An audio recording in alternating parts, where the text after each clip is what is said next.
Welcome, and thank you all for joining us for this episode of the Crexi Podcast, an insider's look at all things commercial real estate. In this show, we cover a broad range of topics that cater to CRE newcomers and industry leaders alike. I'm your host, Jessica LaRusso, Regional Director of Sales, and today we are thrilled to sit down with Bethany Babcock, founder and principal of Foresight Real Estate. A little bit about our guest.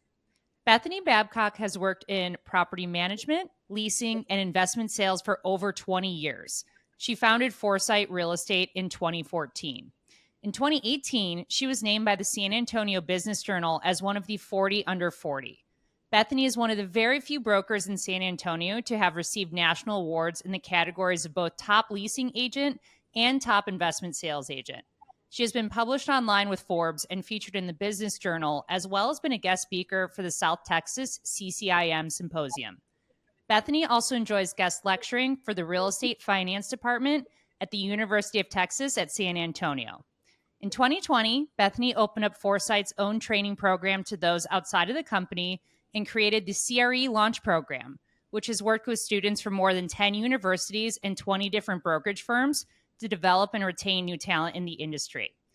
This unique culture at Foresight has lured industry veterans as well as developed exceptional talent internally. And in 2022 and 2023, Foresight was named the #1 best place to work for small businesses by the San Antonio Business Journal.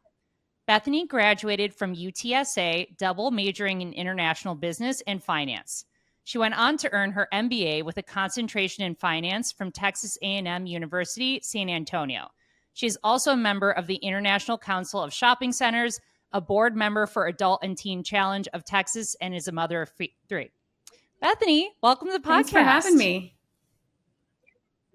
Yeah, we're super excited to dive in. I really know we just covered a lot about your background, but I'd love to kick things off by learning a bit about really how you got your start with your career path and some of the lessons that you learned away. So can you fill us in on where you're from and really how you got your start in commercial real estate? I actually really enjoy sharing that story because it's very non-traditional for people who are coming into the business. They're going to hear a lot of times that, their dad or their uncle or somebody was in it and introduced them to it. Mm-hmm. I got into the industry by mistake, and I got into it when I moved to the United States from Chile when I was 18.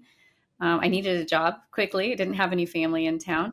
And I went to a temp agency, and they were setting me up with a job interview, and it was supposed to be for an insurance company. And somehow we got mixed up, and they gave me the wrong sheet of paper for the wrong interview. And I went to a commercial real estate firm instead, who was looking for some admin support. Wow. And after a lot of miscommunication and confusion between us, we realized the mistake that had occurred, and I got to interview anyways, and I got the job.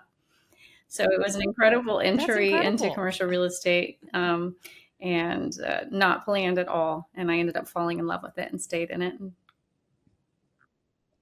That's incredible. So you really worked your way up. You started, it sounds like you said, working at administrative, kind of supporting the brokerage, and then worked your way up. Or tell us a little bit about how that happened. The first job was really a receptionist, right? And just doing whatever work they needed. And I always tell people, like, being a receptionist is actually a great entry into commercial real estate.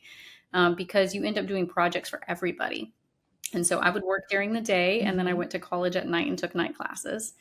And that was such a wonderful experience because I was able to apply what I was learning in business school and apply it to what I had there. So I was able to get involved in accounting and in Excel. And then I ended up moving into assistant property manager position, and then later a full property manager position. So by the time I graduated college, I already had a little portfolio I was managing for that group. And it was really, really good work experience while going to college.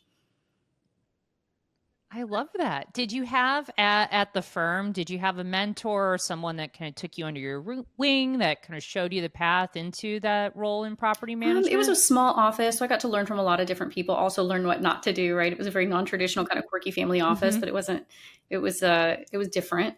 The best mentors I had came later on when I was able to move to another company. Oh, amazing. Can you fill us in a little bit about some of those mentors that you had? So when I left property management and went into brokerage, it was 2008, right? Great timing. And I just graduated college and I went into investment sales, and the firm that I was at, it was a little bit intimidating. It didn't quite fit my personality. But there was a mentor there that I became very close with and trying to help him in everything I could. I ended up switching product types because I was like, this is someone I want to be like professionally. And I was focused on office. He did retail. And I thought, man, no, when I grew up as a broker, this is who I want to be like. So I switched over to retail to work on his team. And we still work together to this day. He's my business partner now here at Foresight. Oh, amazing. Get out. That's wonderful. What a great relationship you've had over the years with your business partner. Tell us a little bit about starting off in either property management side or brokerage side, right? I would imagine there's a lot of trial and error, kind of learning through some of your mistakes. Was there anything that happened early on in your career that ended up being kind of a pivotal moment, or a lesson you've taken along the way from that? Boy, so many mistakes. I feel like my whole career has been built on learning lessons, right? But one thing that was really interesting is during 2008, when I moved over into investment sales, I had it was a constant cold calling, and then you would get client information and you do a proposal for them and give them an idea on valuation. And it was a grind because no one really wanted to sell retail centers during that time. And the market was terrible. And I looked at it as a sense of failure, right? And I looked at it for years, and I thought, man, all that time spent, and I didn't really make much money. I could barely keep my head above water. And it really felt like a failure. And it wasn't until later when I started my own firm that I realized that all of that, it wasn't really about selling those deals. It was about building relationships with each of them and understanding the market and learning how to evaluate the market for all those clients, that I realized that knowledge transferred and was the foundation of the firm that we started. So I'm very grateful for every single call, every single proposal, every single meeting that didn't result in a sale. That's such a wonderful way to think about it. And we're definitely going to get into a lot about how you founded Foresight later on in our conversation, but it's very clear you're a very hard worker, right? Super driven. Are there any innate qualities of yours that you think really helped set you up for success, both when you were starting out, but also as a leader for your firm and an entrepreneur, right? Was there anything that you really had to work on that wasn't so easy for you? As far as the working on things, certainly. I think moving into a role where I was moving into management and I wasn't under the covering of a company telling me what kind of management principles to execute on, I got to invent who I wanted to be. And naturally, I think when you're first starting out, you want to be liked, right? And trying to find that balance between wanting to be liked, but also needing to get things done was a challenge, and something that I had to learn as an entrepreneur, that it wasn't just about being loved as a boss, but also being efficient so that we can all still work here. That's amazing. Yeah. So tell us a little bit, when you're coming up with your own management style, right? I'm sure there's a lot of fundamentals about you as a person that you bring into your day-to-day to do that. Are there any daily habits, practices you could share with our listeners that are really essential in your career? Could be CRE related or something totally off topic, but what keeps you going day to day? What are your habits? I look for things that can check 2 boxes, right? And so I'll look for things that if I do this, it's going to check off a couple of things. A good example of that would be like the research report that we do here. And I think about that. Okay, it provides really good market data for our clients, and it provides marketing data and content, but it also provides the data that we desperately need for pricing assets. And so that checks off 2 boxes. The training program is one that it helps our own people in developing our own staff, and it also helps develop the industry that we all work in and improve the sandbox that we all play in.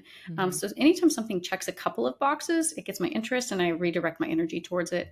Even on the personal side, I try to pick hobbies that I can do with the kids and things that'll interest them, and try to get the most out of life in that way. That's excellent. Anything the kids are really into these days? We love to garden as a family, so we spend a lot of time outside playing, and we have goats and chickens and things like that. We moved a little outside of town so that we could do those things with them, and so it's fun. It's a hobby for us, but it's also a good way to spend time together as a family. So it checks 2 boxes. That's super fun. Oh, amazing. I'm putting in some raised garden beds, so I'm a super novice compared to you. We're learning. But it is a great hobby for sure. I had to do the typical COVID thing. Well, let's get in. Oh, yeah. Start growing your own food, right? Oh, I love that. Well, let's get into, some more of the nuts and bolts of our topic today. I'd love to, if you could walk us through the origin story of how you founded Foresight Realty. What was your intention when you started out and forming the company, and really how has that evolved or changed throughout the Yeah, years? it's funny because we approached it with a lot of naiveness and a little bit of cynicism, Hmm. right? So I was working investment sales with my business partner, and the firm that Hmm. we were with only did sales. And during that time, we were referring business out to other firms that did property management and leasing for clients that wanted to get their properties in shape before selling them. And the clients were telling us that the referral wasn't great, that they weren't very happy, and we were kind of running out of options of who to send them to. And so at that point, my business Hmm. partner was kind of prompting me, and he's like, you should go and do this because there's a need in the market and you understand how things need to be leased and managed so that we can then take them to the market. And I hesitated. I didn't want Hmm. to because it was really hard to get the start going in investment sales. But we started realizing, man, brokers don't even return phone calls. And we started becoming very cynical and critical of the leasing market. So we thought, well, shoot, can't be Hmm. that hard. Just answer the phone, right? Um, so obviously we oversimplify the problem, but that was kind of the basis of starting Foresight. So I started in 2014 with the concept of just having exceptional customer service and being very long-term minded about how to impact the value of Hmm. these properties for our clients through the leasing and the management. So I was originally just going to do the leasing and the management, and my business partner would stay over there and do the sales, and we would refer things back and forth. And we did that for about 4 years before the company grew to the size where it made a lot of sense for him to come over Hmm. and bring an investment sales team and be all under one roof.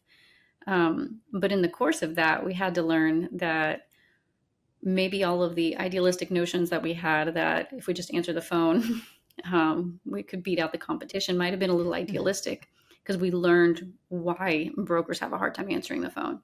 Once you start picking up a lot of Hmm. assignments and you're getting leads from everybody that sees your phone number somewhere and anybody that can find your property online, you spend a lot of time filtering calls, and your voicemail gets full at the end of the day when you're Hmm. spread across 50 proproperties. And it can be really hard to stay on top of Hmm. them and know whose call do I return first, right? And when you're touring properties all day, suddenly you come back and you can spend days doing that. So the way that we came up with fixing that was a salaried agent, and now we have two, who take all inbound calls, categorize them, filter them, find out how many locations you're looking at, what for, what's your budget, and then they transfer it to the leasing agent. So we're able to capture all that data in our database, make sure they get a phone call immediately, and get all the marketing material before being handed off to the Hmm. agent. And if they're not available, all of their information is still stored. So that really helps us make sure that no one gets voicemail. That's very, very smart. I love that. You're capturing all the leads, right? I imagine you have a pretty extensive CRM and database at We this definitely point, do. especially with that addition. Awesome. Is now when you were starting out, right? You were a younger broker, right? A woman in a male dominated industry. Were there any challenges kind of in that regard and that you really had to overcome, founding your own brokerage at that point in Yeah, time? I certainly did. I think that I felt more penalized not for my gender, but more my age, because age is equivalent with inexperience sometimes. And I still get that from time to Hmm. time because even at my current age, I started so young, right? I started at 18. So I've already been doing this for 20 something years. Hmm. But people might not realize that when they meet me, and they might assume I'm only 10 years into it. And so I think there's an assumption that I might not have the experience set. And that can be a little challenging to Hmm. overcome until you've built your name and your reputation. And once people get to know you, it kind of overcomes that. But that was certainly a challenge. And yeah, it was male dominated. That didn't really impact me or bother me at all, probably until I had kids. And then I felt my personality changed Hmm. a little bit, and I didn't feel as comfortable in an office with mostly guys. And it made me a little bit more encouraged to try to start my own in a culture that I felt more comfortable in. That's awesome. Let's talk about that culture a little bit, right? You mentioned some of the things you've done that have differentiated your foresight and your company, right? The salaried agent. What are some of the other unique characteristics of your firm that you have, or the company's Yeah, methodology? one thing that's really unique about our office is there's a lot of kids running around. Not all the time, but pretty frequently, especially in the summer. And Really? that is very different from most commercial real estate firms. We're a pretty young office with a lot of young families. And we made it pretty normal because I was already doing it and people followed suit, that, when you pick the kids up from school, they'd hang out here and do their homework sometimes. So much so that we actually, in our new office, built out a kids' playroom for them so that they could have a place to hang out, do their That's homework, awesome. play games, build forts and that kind of stuff while their parents were working or meeting. Or if, sick days, there's so many reasons why kids miss school sometimes. And this way the parents don't have to miss out on meetings with clients and that sort of thing. And so it's different. And I think a lot of people are put off by it, but there's been a lot of benefits, both in retention, but also in our ability to, when we're recruiting, attract a certain culture of people, because we don't want to hire people that we don't want our own children around. And so it becomes an innate barometer, I guess you could say, to feel out character and personality fit of people we would want our own children around. That's incredible. I'm sure it's a very inclusive culture then, right? Because everyone's very like-minded. They support that vision and very family-oriented, good work-life balance. We try really hard. Now, we work really hard, and sometimes it doesn't always work out the way we want, but we know it comes in seasons, and we just try to roll up our sleeves and make it work as we can. I mean, one of my favorite memories is like when my little guy was like a newborn, right? And he was in the office, and he'd start fussing, and I'd be on a call, and one of the guys would just randomly take his carrier and start swinging it, to get him to sleep. And, people will bring their kid in and something will happen. We'll be like, we'll see you're busy. Grab him real quick and set him up with some coloring. And so it's very fun and unique. Even the ones that don't have kids seem to appreciate it. Oh, absolutely. It sounds like a big family. Is. That's incredible. Yes, it definitely is. Awesome. Well, one of the points of pride that you mentioned on our prep call that I'd love to get into is that you're the largest retail firm in South Texas that relies only on its internal data. Can you elaborate a little bit more on this? Yeah, that really came as a result of having an inbound sales agent capture all of the inbound data. So in doing so, we were able to create a really intensely large CRM of expanding retailers. And then when we combined that with all of the investors and database that we had from the investment sales business, suddenly we had a really large database. And then what we're doing now is we're mapping that with our comp data that we already have from all of the transactions we've done over the past 20 years and put that into a map system built onto our CRM. So we're able to pull all our own comps and gather information that we know is reliable. And we also pull in information from property management and aggregate that, and we're able to get a really big picture of how retail looks in our market. That's incredible. So expanding on that a little bit further, right?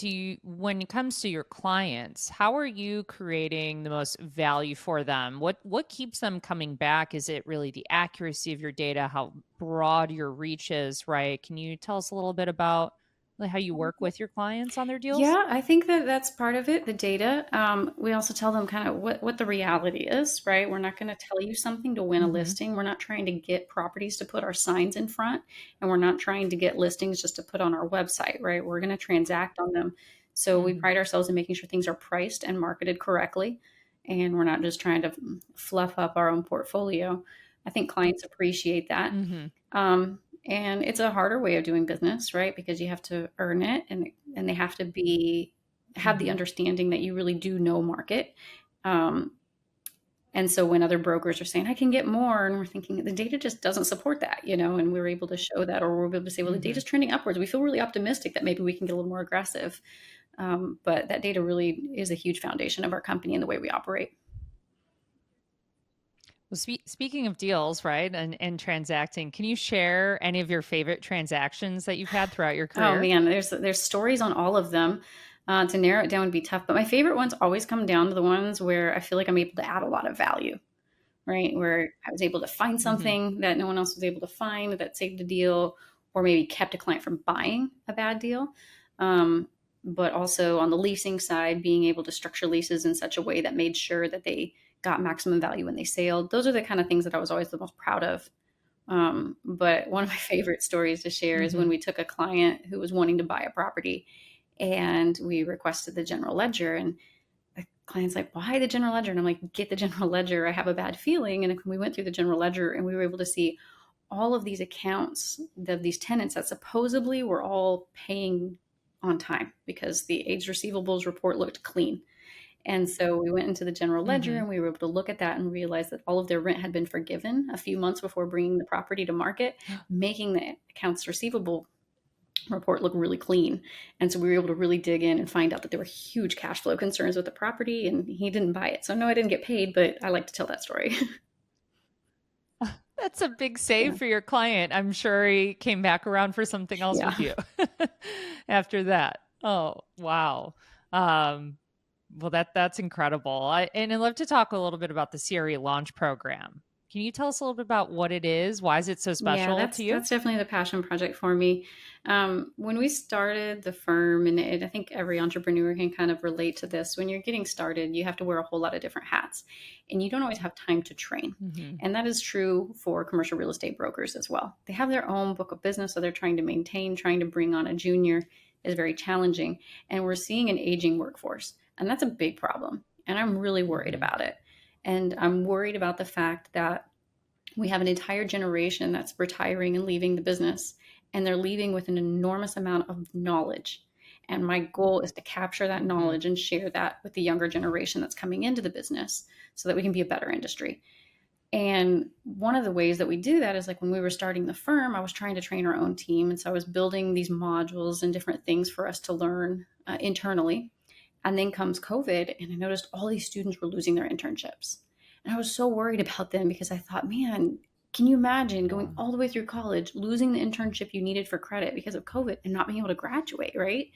So very impulsively, I wrote on LinkedIn, hey, I have a training program. I'll open it up for you guys if anyone's interested in commercial real estate, and I can sign off on your internship hours and hopefully graduate, right? And I thought maybe I'd get 5 or 6. And we ended up with 2 back-to-back classes of 20. And we did them all virtual the first year. And that year, the company kind of figured out, we actually really like to teach. We're a teaching firm. And we didn't know that about ourselves. Like, we are natural teachers here, which I think a lot of our clients would be like, obviously, but it took us a little while to see that. And so the company rallied around it. And the next year we did it. And a couple of our competitors were like, do you mind if our people go through it? I was like, no problem.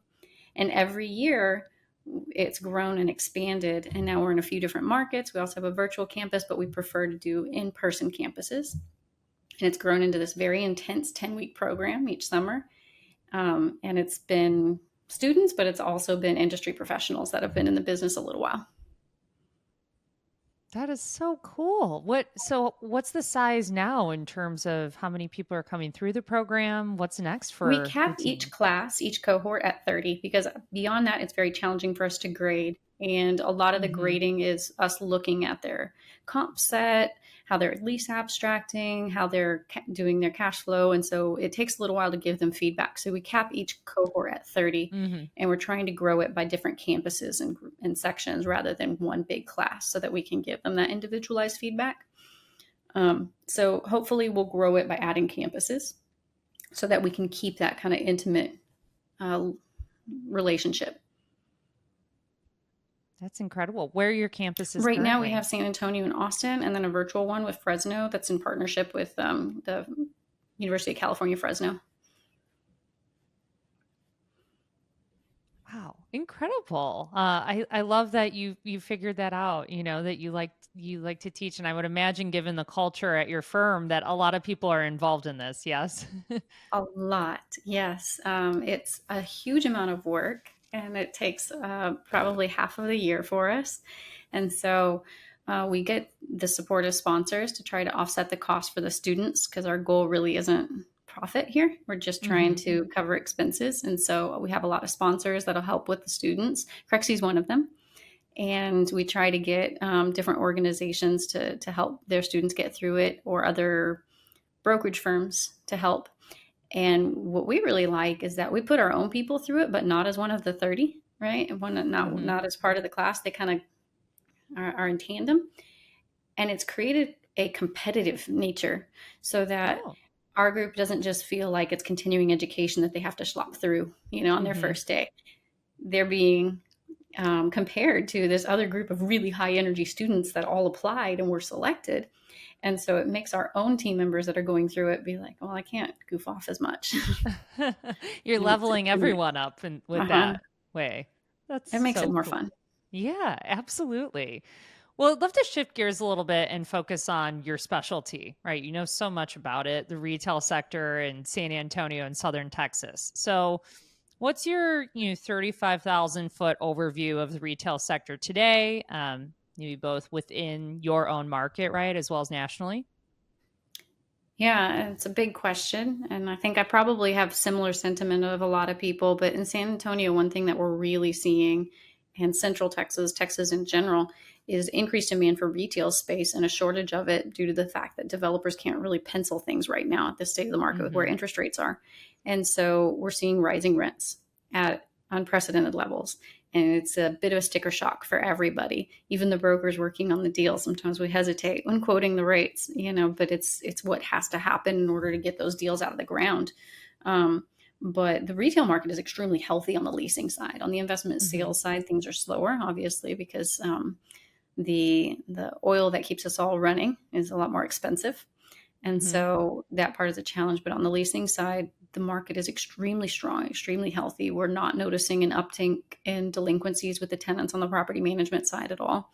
We manage a lot of properties, 85 shopping centers. And so we're able to kind of monitor the health of how those tenants are performing with the increased CAM costs and rents. And so far, they seem to be weathering it better than we all expected. That's amazing. What would you say makes Texas particularly special compared to some of the other locations nationally and other retail centers? Yeah, Texas as a culture is pretty diverse, right? Both in terms of people, but also in the industries that keep our economy going. So I certainly think that's one of the things that draws people to Texas, but really the culture of the people and their ability to just be a little bit self-made and gritty and go make things happen. We joke that Texas is a great country, right? And we like to pretend it's a country more than a state. And you really start to see that the more you get to know people here and understand that. So I really think it's the culture. Absolutely. And, in drawing these tenants, right, you mentioned the leasing side is still so strong, right? What would you say is most important for a retail tenant, that's looking to lease in Texas or nationally today? And what should landlords really keep in mind when it comes to their properties and the players in the market? Yeah, I think that more than ever, it's quality of the property and location. And I think that one thing that's becoming more and more evident is that there are winners and losers in this market. And as tenants go to the best in class properties, there is no second place. And so if they don't get the best spot, they're not going to the next property that has similar demographics but inferior access. And you can't really convince them to do so with lower rent. And that's one really unique thing about retail compared to other product types is the price sensitivity of the tenants. Their decision-making process isn't as hinged on that rent as we like to think sometimes. We like to think that we can motivate tenants to lease an inferior location with lower rent. And that's not always the case unless they're a destination, which few tenants truly are. So I think that's one thing that's really important more than ever now is making sure that these locations are high quality. And that's what tenants are looking for. Absolutely. You mentioned a little bit about how, rising interest rates have really affected, especially the investment side of retail, right? What would you say about any other current macroeconomic factors, maybe like insurance costs, right? What else is really impacting the market today? Insurance for sure. You nailed it. Also, it's property taxes. And in Texas, the property taxes are becoming a real big issue. And especially in retail, because they get passed on to the tenants. But that's how our lease structures are structured in order to incentivize tenants to do a long-term deal or incentivize a landlord to do a long-term deal, is that we have the triple net structure. And that means the tenants have the burden of paying the property taxes, and they're skyrocketing. They're absolutely skyrocketing. We're a non-disclosure state, but the state has gotten so much better at being able to value these assets. And our millage rate and our tax rate has not reflected that. And so that's where we see the surplus and everything, but it's not really helping the tenants and the businesses. Most of the relief that we see is for homeowners. But the backbone of our economy, these small businesses, they're hurting, and it's really hard to watch. What do you, if you had a crystal ball, right? What do you think is how that's gonna play out over the next few years? I don't know. I do think that there's a breaking point. And you'd be foolish not to notice that we're going to start losing people and these little small shops if we don't do something soon. And we need them in our economy for the jobs and the tax revenue that they provide. So I pray that our legislature is wise enough to notice and take some charge and try to figure things out for them and get some relief and lower our tax rate. But I don't know. I don't know what the solution is, and I am very concerned. Clearly a big concern with taxes, right, and insurance. What would you say on the flip side makes you most excited about the retail sector today? Probably our demographics here in San Antonio and Texas in general. We have so many people moving here, and we have really bright people moving here and well educated. And I think that our economy is going to be better for all of them coming. And all of that bodes really well for retail. San Antonio in particular, it's constantly at the top of the list of top destinations where people are moving to. And you don't really see that reflected in our retail yet. We haven't been able to keep building at the same clip as you see the demographics grow. So trending, there's a lot of people coming in from other cities, other states, right? Have there been any other trends in retail in the San Antonio market that are kind of worthy of attention? Yeah, one thing that's very unique, I think, in Texas, I don't know how it is in other markets, but one thing that's really unique is when you look at a demographic, a lot of retailers used to focus in on household income and density. And in their mind, household income and density meant sales. And that is probably true in most markets. In San Antonio, it's discretionary income times density. And what that means is that retailers who are very savvy are benefiting greatly by going into markets that may not have the highest household income, but they're focusing on density. And that density is really important in San Antonio and other places in Texas because we have multi-generational houses. And you have a lot of people living under one roof sharing living expenses, which means higher discretionary income. So we see a lot of unique locations in and around Texas where the household income may not be very high, but the retailers are saying these are their number one, number two, number three stores. And that doesn't make sense for a lot of people that are looking at this from a traditional retail perspective. But when you dig in, it makes a whole lot of sense to those of us that are local. Wow, that is really fascinating. And is that kind of a trend that's been happening, it sounds like, over time, but maybe that the savvy retailers are more so picking up on recently? Yes, I think it's always existed, but it didn't fit in those models, right? It didn't fit in the spreadsheet. It didn't make sense. It bucked the norm of what everyone was taught. But until you're on the ground and you're hearing it from the franchisees or you're hearing it from the sales reports, and then you start to realize maybe there's something here, and so people are willing to take a risk. And those that took the risk a few years ago in a few of these markets around Texas were very well rewarded, and now everyone's flooding in. So interesting. So when you're advising your clients in the San Antonio market today, what are some of the, your best advice? What are you kind of telling them, boots on the ground, that they need to be looking out for, or some of the upsides?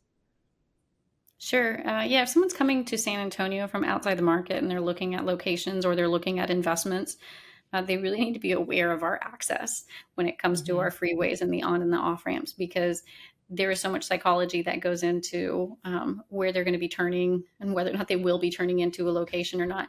And that is never more true than in this town. It's not a walkable city, unfortunately, and no one wants to get out of their car. And so you'll have tenants that'll say, there's no parking. And there is parking. It's just not right in front of the tenant's space, right? So all of these psychological barriers, and more so than actual physical barriers, are really, really important here and need to be paid attention to very closely. Absolutely. Something you get from so many years within the market, right? That's why it's so important to work with a firm like yours. Now, kind of shifting a little bit to advising the younger brokers or your peers, right, versus a client. Since education is so important to your work, what are some of those key takeaways that you're trying to impart to this next generation of, brokers? Yeah, I think one thing that's really important is just sticking with it long term, right? Like having a really long term perspective. It is so easy that when you start in a market to make all of the assumptions that these are the parameters of the market, but they don't realize because they've only been in it a short while, all those rules are about to change. And so being able to work with a mentor, listen to the stories of older brokers and investors is really important, and to look at it from a really big picture.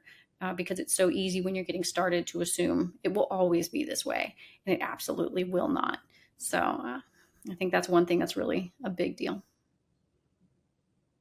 Absolutely. Is there anything that you would say, in terms of a CRE principle has remained tried and true, even as the markets fluctuate?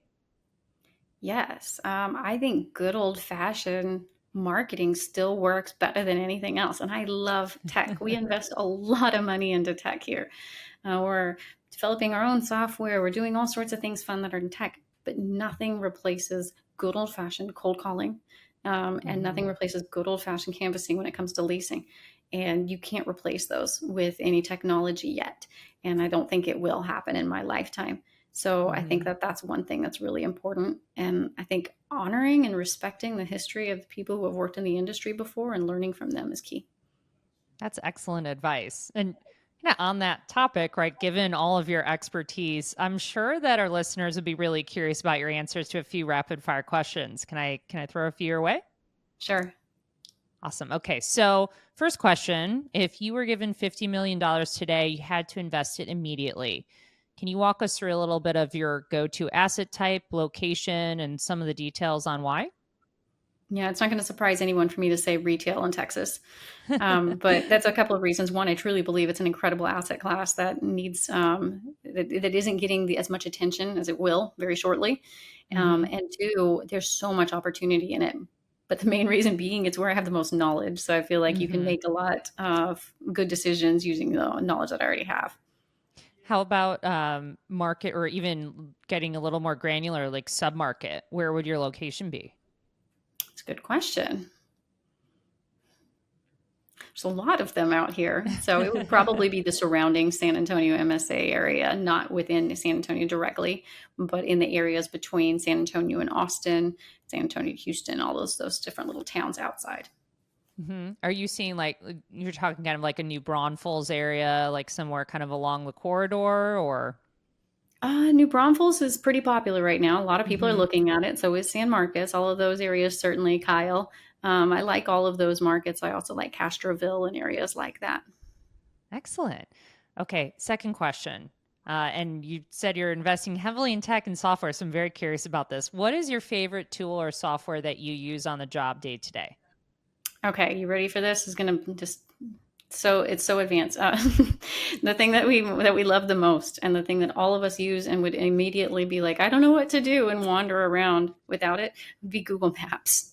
And I know that sounds funny to say, but it saves us so much time, right? We're able to see so much about a property and understand so much before we go to it, to be able to do research before we even get there. I mean, Google Maps has saved me from more bad meetings and more bad listings and more bad locations than probably anything else. So I know that's kind of a funny answer, but it's true. No, that makes a ton of sense, actually. But that is the first time I've heard that on the podcast. But you have to look at the map. It makes a lot of sense. Well, Google Street View changed my business. Being able to drive along and see what things look like. When I got started in the business, it wasn't there. And I remember driving an hour and a half to a meeting and then showing up at the property and then looking at my mentor and going, I am so sorry. Oh, no. I am so sorry. And then we both laugh about it today, because right before that, he was telling me there's no such thing as a bad meeting, Bethany. Just said it. So I said it and we got there. And then after the meeting, he goes, okay, that was a bad meeting. Now you can just drop yourself. Yeah, right in front of the building. Oh, amazing. Oh, so last rapid fire question. What's the most common misconception, either about your job specifically or the industry? I would say when it comes to the brokerage job, I think there's a misperception on how we make money. I think that the stories of people throwing together a deal in a day or two and getting paid big fees float around there and give everybody the perception that's how all brokers are. And those stories are so rare. Most of these deals, the beginnings of them happen years in advance through the relationships that were established. And what you're seeing at the end when a broker gets paid is the fruit after many years of developing relationships and market knowledge. And I think that is definitely something that is misunderstood. No, that's great advice. It takes a lot of work to get to that end deal for sure. Well, Bethany, thank you so much for joining us and sharing your insights. We know you're super busy, so we really appreciate you spending the time to sit down with us. Where can our listeners find you online if they want to get in touch? Sure. They can find us find all my contact information on our website, which is foresightcre.com. And they can also follow me on Twitter, and that's Bethany J. Babcock, and then LinkedIn as well. Awesome. Well, thank you to everyone who tuned in today. If you enjoyed this episode, do not miss out on the next one. Visit Crexi.com/podcast and sign up to get the next episode delivered straight to your inbox. And of course, you can also subscribe to the Crexi Podcast on your favorite podcast app and check out our YouTube channel for video recordings of each episode. Take care and be sure to tune in next time. Thanks so much, Bethany. Thank you.